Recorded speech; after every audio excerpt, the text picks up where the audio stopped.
mbokk yi yéen a ngi seetaan ci biir réew mi ak ci bitim réew noo ngi nii nag abonné leen bokk leen aimé leen partagé leen jaa ngeen jëf. avec Dieng Saala TV bu leen fàtte laal ko si notification bi loolu mooy tax vidéo bu dugal rek ngeen mën cee jot. عدم ربي بالنبي من الضرر لي توجع وسعسع الخرر ملكني مالك نعم الملك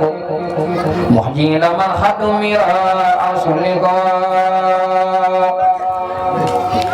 نفى بخدمتي لا يرمين بخد زادي والليل هن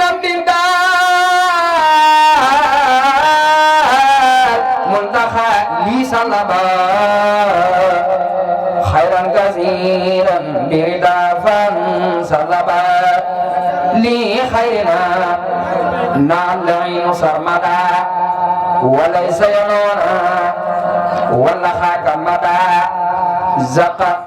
على زيدان كون المنتخى زيد وهو يلاخي ما تخى يدعو لدار الخلاص باسمه ولهم الدراس طواف بين السعير واللسان طواف من لما يدخل اللسان علم بين العميم والدري علم باك لا يسال بسري نفع خبر سبحان الله خبر ولا إله إلا الله إلى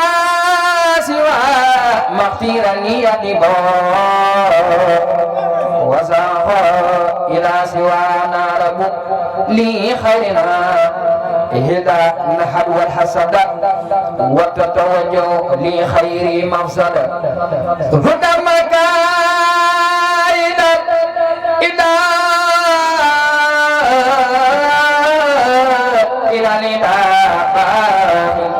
لينتخم خبل من هدى جلال ربي تعالى حتلا إلى سوانا دررا فنتلا يقي خلامي الخطا والسهوى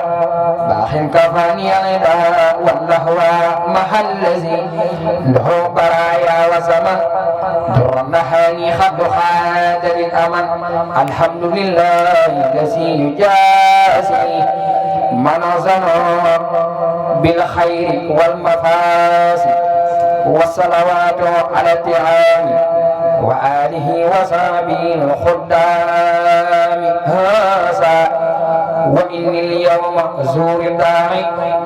وسوء محبتي لهؤلاء لي ساك قلت طالبا من الكريم جزاءهم بجائز الجاي العظيم يا ربنا يا ربنا يا ربنا يا ربنا يا ربنا يا هبنا صل على خير الورى محمد وآل ما سعى بالعبد واغفر سنابي وسناب المسلمين والمسلمات يا خبور يا معين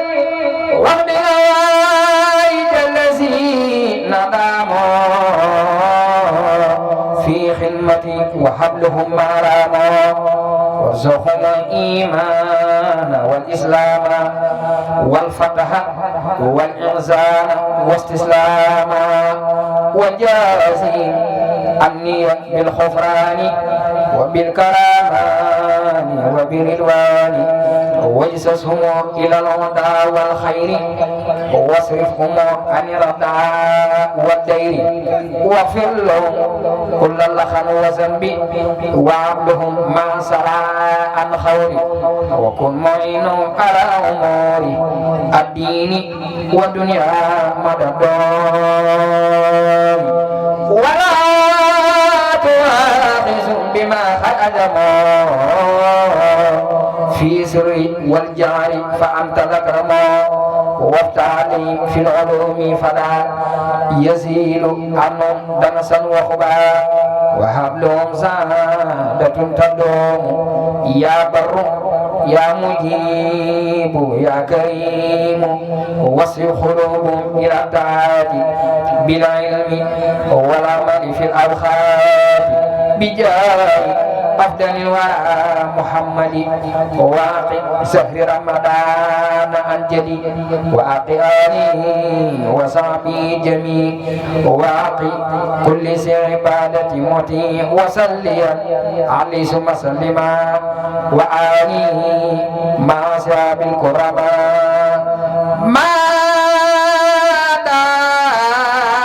دامت خدمة سلما إلى سعادتي وللنجاة وهلا آمين آمين يا رب العالمين سبحان ربك رب العزة عما يصفون وسلام على المرسلين والحمد لله رب العالمين حديث يا خديم يا الله كسرين بالنبو نبي جيكلو بحر mbokk yi yéen a ngi seetaan ci biir réew mi ak ci bitim réew noo ngi nii nag abonné leen bokk leen aimé leen partagé leen jaa ngeen jëf. avec Dieng Saala TV bu leen fàtte laal ko si notification bi loolu mooy tax vidéo bu dugal rek ngeen mën cee jot.